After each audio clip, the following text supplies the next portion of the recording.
Welcome to Turning the Page, Lexington Public Library's podcast where we discuss library happenings, take a behind-the-scenes look at different parts of the library, and of course, book recommendations and author interviews. I'm your host, Jennifer. Thank you for tuning in and enjoy. Today's guest on Turning the Page is Hannah Allen, an artist and quilter living in Lexington, Kentucky. Her current work expresses the comfort of a handmade quilt, the joy of creative freedom, and the unexpected happiness in rediscovering past interests. Hi, Hannah. Welcome to Turning the Page. Hi, how are you all? Good. So before we begin, I'd like you to introduce yourself to our listeners. Yeah, so I'm Hannah Allen. I am a quilter and artist here in Lexington, Kentucky, and I actually also work at the Lexington Public Library. I work in the Makerspace here at the Eastside branch. Yay. Yay, Team Eastside. So I'm going to ask you a couple questions. We're just going to make it really conversational. So I'm really happy you're here. Me too. So you are an artist, and can you explain what type of art you make? And do you do other creative things? And how would you describe your art? Yes, so I am an artist, and I do consider myself to be an artist top and center. When I tell people that I'm an artist, they obviously always ask, what is your medium? Mm-hmm. And when I say quilts, I get one of two responses. I get either quilts, and somebody looks at me kind of puzzled because I'm not an 80-year-old woman, and that's what they assume a quilter looks like. And they're thinking paints or something like that, not so much fabric stuff. They don't really think of quilts as art. The other response that I get is, oh, my grandmother was a quilter. She made me a quilt. I don't know what to do with it anymore. So either way, it goes back to being an older, more traditional quilter. I am not as old as that, even though some days I feel like it. So I do work in more modern quilting, which is a whole subset of quilting and of fiber arts. I use a lot of traditional quilt patterns and will work them into what I want to decipher through a quilt in a more modern technique and approach. I also do a lot of embroidery and utilize that within my quilting. I do some fabric dyeing, and then I'm just a generally creative person. Yes, I can say that that's true. Yeah. Since I know you. What is your background in your education? Yeah, so I just really got back into art like 7 years ago now. I had gone to SCAPA here in Lexington, the School for the Creative and Performing Arts, from 4th grade through high school as a visual art major, and really had a very strong traditional classical art training through that education, which I'm very, very grateful for. But because I was so young, I got drained very quickly and got burnt out by 17, which is wild to me now as an adult. And it wasn't until I was in my late 20s that I took my sewing machine back up and was like, oh, wait, the one thing, because I sewed a lot as a kid, the one thing that I never sewed was a quilt. I'd like to make that. And really started to be able to appreciate art as something that I could do, not that I had to do for a grade. Right. And it was just for yourself. Yeah. And it was just became freeing and a really wonderful new form of expressing myself that was, the fun of it was taken away from me as a kid. So it's been fun to get to re-experience that as an adult with a new understanding and appreciation. Right. So it was like fiber art, sort of like do you feel like for yourself, it's like your creative outlet? Oh yeah, for sure. My brain works in mysterious ways. And I think if you look at some of the quilts that I've made, you'll be able to understand that. I have made a quilt out of plastic grocery bags that I fused together with an iron and cut and sewed just like fabric. I can't say just like because sewing plastic grocery bags is garbage. It's hard. I would say that's hard. Yeah, real bad. But, that quilt was about the tax that you pay in your property taxes for garbage collection here in Lexington-Fayette County. Gotcha. So a weird way of going about things. Well, yeah. I mean, got to express yourself. Yeah. But no, I've really appreciated getting to explore quilting as my form of creative outlet. I think that's fantastic. Did you go to college? I did. I went to college. I have a undergrad from DePaul University in Chicago in geography and urban planning with a minor in architectural history. And then I have a master's degree from the School of the Art Institute of Chicago in historic preservation, so focusing mainly on architectural history. I am the only living expert on one architect. His name was Dwight Perkins. It's my fun fact. But I am not, obviously, using my educational background, that big old master's degree. But in a lot of ways, I am. A lot of the quilts that I make are really rooted in place and the concept of place. So how are you reflecting what a city means to its constituents, what, my last quilt that I just took down from the Loudon House was about the state of Kentucky and plant biodiversity, as well as the agricultural heritage within Kentucky. And, how I wouldn't have been able to do that without my geography background and being able to look at the world through that lens. Right. But I don't have any traditional art education after grade school. I was not taught how to sew in an educational setting. I taught myself how to sew when I was 12. I was really into fashion and did a little bit of education there, but really just kind of did my thing creatively. I think that's great. What I've seen of your work, it does seem like it's reflected in, like you said, a place or an environment. Yeah. So I think that's really cool. And it's something that I kind of forget about too, that you get so caught up as an artist in the creation element of your work and of actually doing the work and sewing your seams and cutting your fabric in the right shape that you forget about the overall concept of the piece and what it means. I did a lecture for the UK College of Pharmacy's Everything is Science series a couple weeks ago. And my friend who is organizing it had put a post out. She's like, we have a great speaker who's coming to talk about art and plant biodiversity in the state of Kentucky. And I was like, whoa, that sounds awesome. Who is that? I didn't even think that that's what my work was. Does that mean? Yeah, I didn't even think of look, I sound awesome. That. Yeah. I was just like, oh, I've made this quilt. It was a lot of driving and it's a dumb idea. I took on too much. I didn't think that it had an environmental impact. An impact. Yeah. So that's what a great surprise, right? I'm actually cool. Hey, I'm a cool person. You were one time an artist in residency for the city of Lexington. How did that come about and what was it like? Yeah. So the Civic Artist in Residence program was started by an organization here in town called Civic Lex that tries to educate its residents of Lexington about civic engagement. So Civic Lex partnered with LFUCG and 3 specific departments within LFUCG: the Department of Finance, the Department of Family Services, and the Department of Environmental Quality and Public Works, to place an artist within that department for a full calendar year and have that artist create work about the department and about the people and the work that they do. Oh, wow. So I was partnered with the Department of Finance, which quilts and finance, that was a little bit of a hurdle to get past at the beginning. But I am really proud of the work that I did there. So like I said, I was embedded within the department for a full year, and I created a series of quilts. There were about 8 of them that all reflected different elements of city financing. So I had 3 quilts about the urban service fee that you pay in your property tax bill. I had a quilt about property taxes. I had a couple of quilts that were little Dresden plates, which is a traditional quilt pattern that I used to basically make a pie chart that represented breakdowns in the city budget as well as city revenue. I had a really wonderful quilt that I love so much about the grant that the city gets for Narcan or naloxone purchasing that they give to the public health department.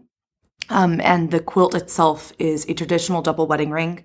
The background is white, and then certain arcs of the double wedding ring pattern I dyed using a hot pink dye and used those shapes to reflect the shape of the chemical composition of naloxone. Oh, wow. And I love that quilt. It's so pretty, and I'm very afraid of touching it because it's plain white. Oh, yeah. But all those quilts I showed at an exhibit last summer and fall at the Downtown Arts Center. And so that was really wonderful to get to show those quilts about city government in a city-owned property and have people come through and get to experience that gallery and those quilts. Wow. It would take a second to think, oh, what am I going to do? Yeah. It was going to be a little too easy just to make a Excel file quilt of the city budget. Right. Somehow that would have been too easy, or, a giant receipt quilt to hang out the window of City Hall. So it was really fun to get to think as abstractly as possible, and the city was really wonderful with, giving me full creative reign there. But I have a quilt that's literally a plush curb and storm drain. So if I ever wanted to take a nap in the gutter, I can, and it'd be a real comfy one. I love it. So again, creativity can lead you anywhere. Creativity really can take you someplace. Yes. That is fantastic. And quilts get me into trouble, obviously, so. Yeah, I guess it could open debate about. They're pretty fun. Yeah, what a great medium, right? And that's the thing, too, with quilts. They're so nostalgic to people, and people, like I said, they think about their grandmother when you talk about them. You can do a lot of stuff with a quilt, and nobody is going to be not offended. But, you can bring up a lot of hard topics and hard conversations. And property taxes. Nobody likes talking about property taxes or paying property taxes or knows what they mean and what they do. Right. So being able to make something in a nostalgic and a comfortable and a cozy medium really takes down those barriers. Oh, yeah. I could see that because you're thinking soft and you're like, oh, wait a minute. This is saying this. Yeah, I want to take a nap with this quilt, but it's about property taxes, which I hate. Would you like the property tax quilt? Yeah. So you currently work for LPL, like you said. Now, do you work, is it the experimental learning department that you're actually in? Yes, so I am a experiential learning associate. Can you tell us a little bit about the Makerspace, what you can do? Yeah, so I started the Makerspace in September. I was hired on to work within the Makerspace very specifically. The Makerspace here at Eastside is on the second floor around a corner, so we're kind of tucked away, which I appreciate, actually. We are open to anybody 13 and up, which is important, but we have 2 3D printers, 2 sewing machines, a tabletop CNC router, 2 Cricut machines, which are vinyl cutting machines with a heat press, a button maker, a 24-inch wide heat laminator, and I'm gonna get it all, and a 24-inch wide printer that prints on printer paper, photo paper, and banner vinyl in full color. I did it. That's a mouthful. Yeah, it's really wonderful. There's so many things that you can do in that space. Everyone with the public library card has $8 a month to use within the Makerspace. At the end of the month, you get a brand new $8. So you've constantly got money to spend in there. You can make 40 buttons for $8. You can make 2-foot-long outdoor vinyl banner for $8. You can do a ton of stuff. So it's been really wonderful to get to see how people are utilizing the space. Is there anything that's stuck out so far, something that's been interesting that's been made in the Makerspace since you've been there? We have a ton of stuff. We've actually had a few people recently design their own 3D printed stamps for the bottom of pottery. That they're potters and ceramicists, and they've been printing signature stamps for the bottom of their pottery. That's cool. Which is a really cool thing that I'm a creative person, but I wouldn't have even thought about that as an application for the 3D printers. Oh, no. That's been a lot of fun. We have a really good group of regulars that come in, and I can trust them with the machines, and they really appreciate being able to have this creative space that's free and accessible to the community. That's great. Yeah. The Makerspace is getting ready to start classes, or have they started classes? So we've had a couple Cricut classes. I know we have one at the end of March, but it is full, and the wait list is full. I believe we're going to do Cricut classes again next month. We have a couple 3D printing classes, just basic 3D printing. What is it? How do you do it? Why would you want to 3D print stuff? What can you 3D print? Yeah, what can you 3D print? What our limitations are, all that fun stuff. And then, we've been so busy that the Makerspace is an incredible idea, and none of us really knew what it was going to be like in application and in practice. Right. And for, all of 6 months, it was just me in that space, which was really fun, but also a lot and a little overwhelming. And I didn't have time to plan fun stuff like programs and classes. Right. But starting in April, I'm going to have a couple cool programs. We're doing collage poetry, celebrating National Poetry Month, that I'm bringing a local artist in to help me with. We're doing embroidered felt cat toys to celebrate National Pet Day, which I'm excited about. Cute. And I keep forgetting the catnip, but I've got to make a couple samples, and I keep forgetting catnip. Oh my God. And then I love zines. National Storytelling Day is in April as well, and we're going to do a zine day just to drop in. And then come June, I am finally doing the very highly requested quilt stuff. So I am doing a 4-day quilting intensive, just Quilts 101, from what is a quilt, how do you make it, what are the components of a quilt, to actually making a completed baby quilt. And that's going to be limited at 10 people. So have a sewing machine and get on that list. Yeah. And then in July, I'm doing a young creatives camp or workshop. So for 3 days, I'm going to have a group of young creatives and young artists in the space. And we're going to talk about what it means to be an artist and what it means to cultivate a creative practice and how you share your art with the world. So I'm very excited about that. Idea. I really love that. Well, you kind of explained it, but what should people know when they come to the Makerspace? Oh, you should know so many things. You should know that there's a lot that goes on in there. So have patience, have grace, but also not just for me, but for yourself, that your expectations of Pinterest or Instagram are going to be a lot different than what it takes to create that item in a makerspace or just in general. Right. So just come in with appropriate expectations and also really try to stretch your creativity. that, I can show you what we can make, but, you've got to come in with an idea. And I'm really excited to help you make that idea. But we gotta all work together to Work make something cool. together. Yeah, be creative. And also $8 can go a really long way. Yeah. That's good to note. So my last question for you is, what are you reading? Oh, okay. This was a very difficult question because I check out a lot of books, but I don't think I necessarily read them. But right now, my most commonly read book, I really love That Sounds So Good by Carla Lawley Music. It's a cookbook. She's an Old Bon Appetit test kitchen chef. I absolutely love her, and her food is incredible. But any of the Old Bon Appetit chefs, their cookbooks, we have them here at Eastside. Molly and Carla Lawley Music and Rick Martinez, and they're all really, really good. That cookbook is fantastic. Yeah. Her chicken is so good. I actually bought a copy of it after checking it out from the library because I was cooking stuff out of it and I loved it, and I ended up purchasing a copy. So I highly recommend the cookbook as well. But we've got a great cookbook selection here at Eastside. Yes, I have to say. And cookbook club. Oh, yes, there is cookbook club here. So I'll always plug things. Yeah, we'll let the person know. I've been going out in public recently and seeing a real cool kid, and I've been going up to them and be like, hey, do you know about the library? And my friends make fun of me because I'm evangelizing about the library, but there's so many cool young adults in the community who don't know about it yet. And I'm like, come to the Makerspace. We're a good gateway place for people. Exactly. Yeah. And we want to help. Yeah.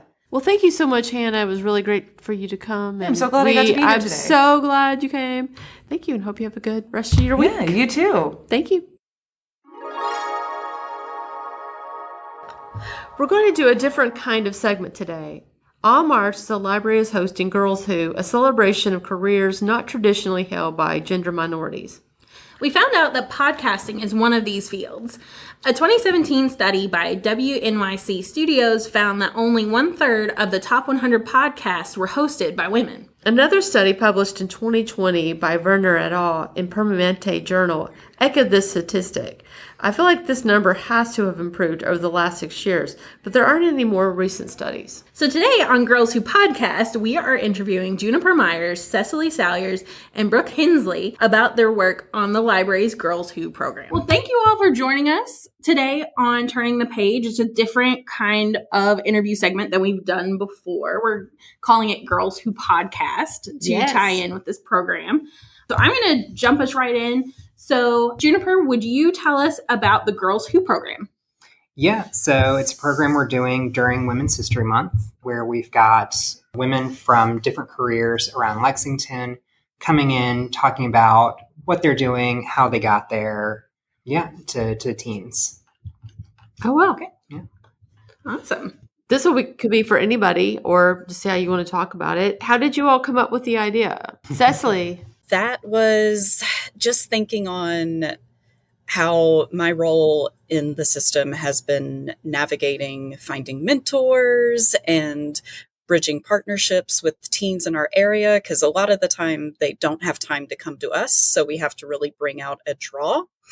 And also remembering how, of course, this was the 90s and hopefully things have changed a little bit for the better, but, fed for the longest time about how there are very female-centric career fields. And then you get a personality test at 6th grade that matches you with the career. And it's the same ones that I was matched with because I had not been introduced to any adult or young adult that had a career that I was interested in. For a long time, I wanted to be a video game designer and had no previous exposure to any female or non-binary figure in that field at all.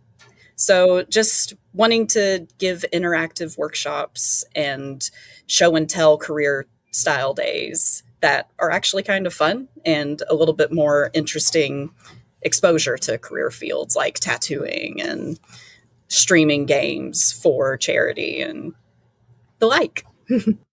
Oh, wow. Yeah. Yeah, we definitely focused on weird careers and a focus on especially people in Lexington who are doing these things so they can actually see, oh, here's a person that is realistically doing this thing Right. that It's I would want to do. not something you just read or you Mhm. watch a video and you're like, Mhm. oh, they live in Chicago, or they live in another state. Mhm.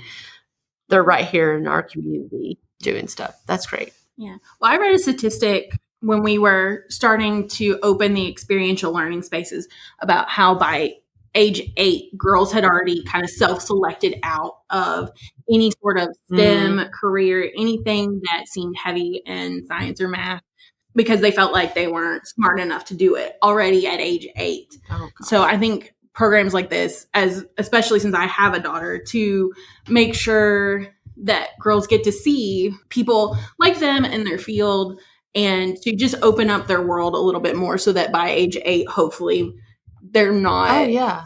deciding, well, I can't do that because I'm not smart enough. Oh, So, yeah. Or physically fit. Wanting to lead as a kid, I want like to be, I'd like to lead people. I don't know, not be bossy, but I was someone who, was good at like listening and taking direction and like taking others and showing them how to do. And I sometimes think girls don't think that they can be the person that's leading the meeting, or they're the person in the front behind the lectern, And you just touched on one of the biggest things about growing up as a girl or otherwise. A lot of the time when you take direction or decide to take leadership, you're called bossy. That's one of the main complaints about so many characters in literature as well, in fandoms. A very, very obvious example is Hermione from Harry Potter. Is a lot of her character is dubbed as bossy or know-it-all, and that seems to be kind of a catch-all term for women who try to lead in any capacity is, oh, you're bossy or not likable, when that's not necessarily an insult in certain areas. So that's true. Yeah, I think that's, as someone who I worked to myself, that I wanted to be someone who could be a mentor to other girls and other women, or, just be a mentor anyway. I think that, you have to take that and think, well, that's just a stereotype. I'm not that person. I'm just trying to be helpful to people, but it paints this picture of like not being likable or something like that, which is so not the case. So, yeah. And not even a discussion when it comes to masculinity at all. That's praised correct. most of the time. Yeah. Oh my goodness. Yeah. what kind of careers do we have represented this month? We're kind of all over the place here. We've got tattoo artists, a volcanologist, a welder came in. Those are all here at Eastside. We had a polygraph technician and a pilot over at Central. yeah, We're really trying to hit the whole gamut of what defines a career. Oh yeah. Yeah. Yeah. Cause I guess there's a component of something like, oh, you could, that's cool, but it's like, oh, I can do that I can make money doing that. Right. Or, that's going to be my job. That's really cool, Especially things that like might not necessarily, oh, you're a nurse or you're a doctor or you're a teacher or whatever. Mm-hmm. No, it's you don't necessarily have to go to all that school, or you don't necessarily have to do that. Oh, that's specific really degree key. track. Yeah. Mhm. That's something I thought about that. Do you plan to go ahead? No, go ahead, Brooke. the materials engineer from Corning I had actually holds a patent on her own, and she was talking about going to ceramics school and all this cool stuff so that the people that were there didn't even really know that that was a thing. Like, you can go to ceramics school and get a patent for your own type of glass, and it was really interesting seeing the options that were represented. Really Yeah. cool. Yeah. And at the end of the month at Tate's Creek we'll have UK Esports Women in Gaming Club. So it's a full club of gals who game in the community and stream as well. Or I believe they're starting to stream. That's definitely me showing myself an 8-year-old Cecilee experience where, again, 8-year-old Cecilee was like, I can't make video games. I can't play video games because I'm not good at them. But that's the beauty of nowadays is it shouldn't matter. It's a game. You adapt as you play. And just thinking about hanging out with the whole group of girls who were also in video games, because a lot of my friends at that time were already of that mindset. Oh, video games are for boys. The only video game characters we see are fully clothed men. And then when there are girls in gaming, it's not really interesting. It's an accessory. Yeah, exactly. Yeah. I mean, that's why Metroid spoke to me so much as a kid, I think. Exactly. So do you plan to do this series again? I would love to do it as an annual celebration of Women's History Month. Absolutely. I think it's been a really good idea, and the community's been pretty excited about it. And hopefully we can start planning a little sooner next year and get even more of a range of people in. Like, we all know how much representation matters in just everything. So gender minority and female youth seeing the possibilities right in front of them is just, it's so important. And the more we can do, the better for that. What kind of occupations would you like to try to get next time? I mean, I'd want to push it even weird, not necessarily weirder, but like less traditional. Because one of the people I was trying to get in contact this time was from a mining and demolition group. It's like women in mining, so that would have been really cool. Or geologists, or other kind of careers that also have ties to Kentucky. Oh, true. Yeah. I also spoke with a female farmer who really wanted to come in this year, but was unable to due to scheduling conflicts. But I'm hoping to get some more contact with her next year and possibly some more in that area. That would be amazing. When we first started talking about this program series, we were thinking about the dynamic ways we can have this be a fun workshop, a dynamic workshop. And I am the least sporty person you could ever meet. But just now, when you asked that question, I want to invite UK's women's basketball team. I think it could be really fun if we could get a basketball goal and have kids do drills. And I have no idea what a basketball drill looks like. I don't know if that's even the right term. That's why we should have them next year. I think that's great. Why not? Yeah. I mean, come on. That'd be cool. Okay, so now we're going to do something a little bit different and let you guys ask us questions as part of the Girls Who podcast. Going back to our 8-year-old young ladies stat, what was a career when you were little that you thought was not in your bag? Or in a more shortened version, what did you want to be when you grew up at 8? Because that's kind of a jumping board for next year. I was one of those children that wanted to do everything. Like, I would see something like, oh, I want to do that. I wanted to do something very daring, and I was really interested in being a race car driver because I just thought it would be awesome and like speed. I like to drive fast. Yeah. Within reason. So yeah, I wanted to do that. And then of course, as you grow up, you realize like, that's not, I mean, I know there's women in racing now, but at that time I was like, that would never happen. Like, I just couldn't imagine that happening, so yeah, that was what I was. And there's not that many. There's not that many still gals. Not that many. In, like, yes. There's no one in Formula One racing, which is like that's the really epitome. Where I think so cool. Formula One. Yeah. It's interesting you said that specifically because one of the people that the welder talked about as one of her influences was like a female high speed person. Oh, wow. Yeah. Who like went out into the desert and set all records. And yeah. I think it would be so cool to do something that you're sort of like breaking a barrier for. You think about women in politics and things like that, and we're still seeing that being not as represented as well. And so like things like that, when you think, gosh, they did something, they really broke the glass ceiling or whatever, something like that. So I wanted to be a veterinarian, and I actually did in college do the whole pre-vet program. But as it turns out, math actually is not my strong suit, especially when you get to calculus.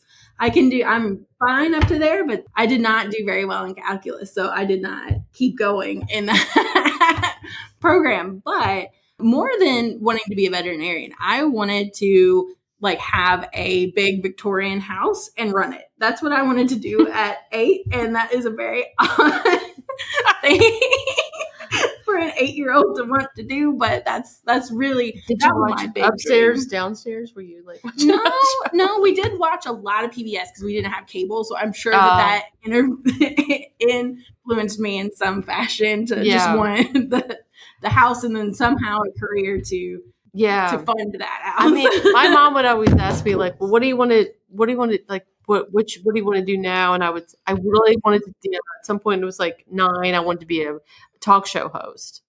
And my grandparents used to always say to me, when are you going to get your own show? Because was very much like one of those. And now I'm getting to do it.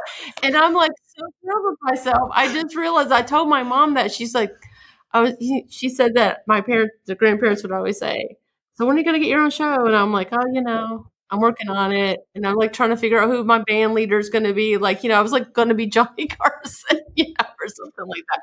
That's a long reference, but yeah, that was something. And now I get to do this. And I think it's why I love it so much, because it's still that little me, at 9, maybe, that wanted to be a person that had their own show. That was fun. Yay. Somebody else would want to start their own podcast. Oh, that's a good question. I'd say just do it. Like, your first couple of episodes, you don't have to have any fancy equipment. You just need, something to record with, a quiet area. A coat closet is amazing for acoustics, and just try it. Your first couple are probably going to be a little awkward or, not like fantastic, but you learn each time that you do it. So if you just do it, and you can edit as much or as little as you want. Some podcasts are unedited at all. So they have every thinking noise, everything in there. You don't have to be, an expert at any part of the process to get started. And you learn as you go. So. Yeah, that's very true. I was going to say, that's very true. You're going to make mistakes, and your first podcast is probably not going to be great. But, there's going to be a lot of ums and all that until you get sort of find your voice and you're able to just talk without, worrying about it too much. So, yeah. I'm sure, as is true with anything, you can't be afraid to just be bad at something to begin with. Yeah. Failure is your friend. You can learn from it. You have to be okay with being bad at something before you can be good at something. Yeah. Exactly. I mean, which is good. I mean, if you can learn from it, just keep on going. Mm-hmm. Yeah, don't let it stop you. Yeah, I listened back to the first episodes of Tales from the Kentucky Room, which is the one that I kind of cut my teeth on actually editing a podcast, because I could audio edit because I taught it at the digital studio, but actually figuring out how to cut somebody's voice without taking out all of their breathing so that it sounded like they're just like a freight train running. Those early episodes definitely everybody's just going real fast. They take no breaths. Everything's all smushed together. And it's an experience. You're like, wow, what was I thinking? Long pauses. You don't want long silence, but you want some breathing room. Yeah. Pausing is fine. Yes.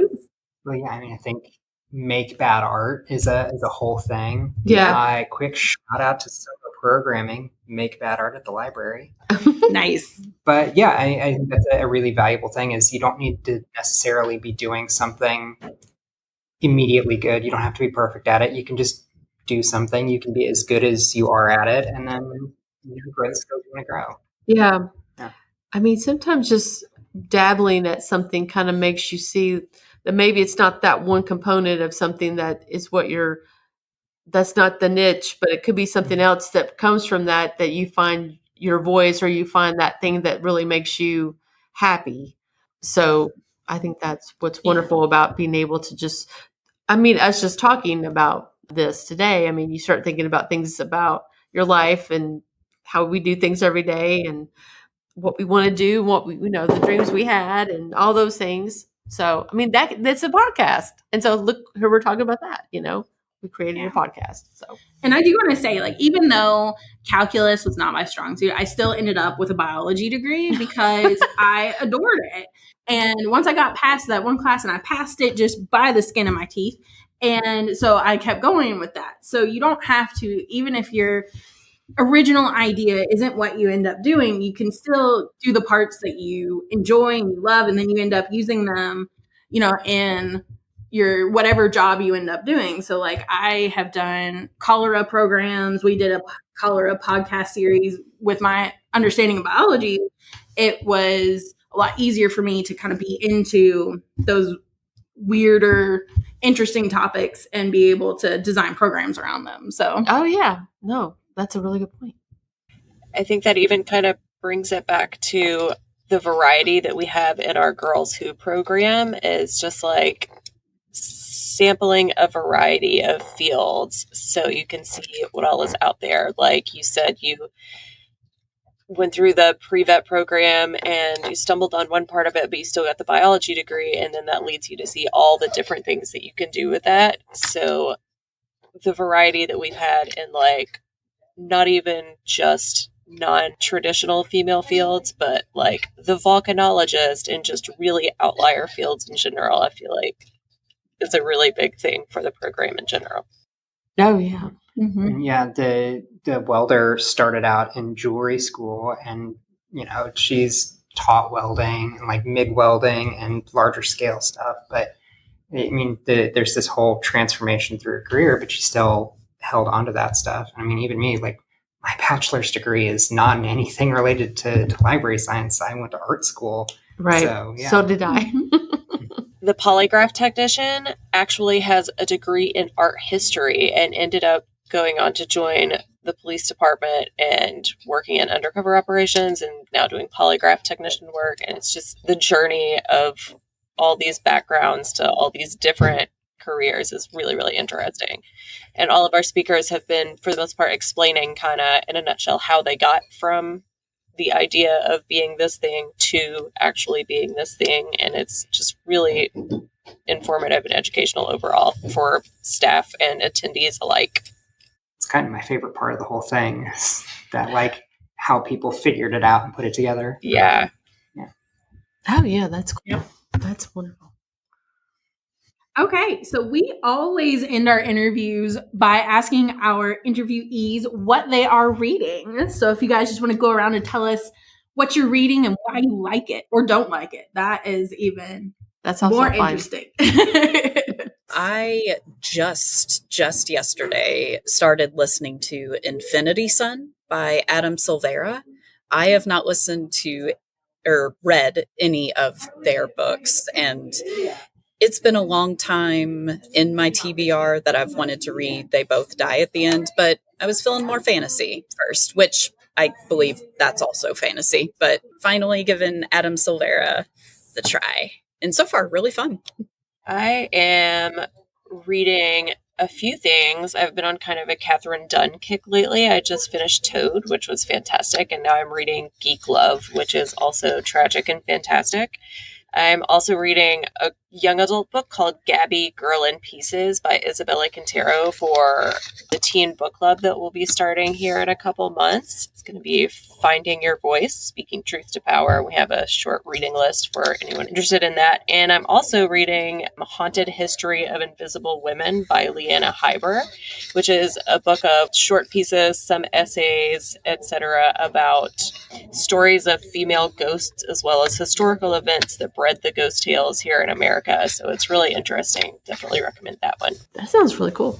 I am like right directly now in between books because I just finished my last book the other day. It's The Half-Built Garden by Ruth Anna Emrys. It's very dense. It's, you know how sometimes you say, oh, here's a nonfiction book, but it reads like fiction. This is a fiction book that reads like nonfiction. Oh, wow.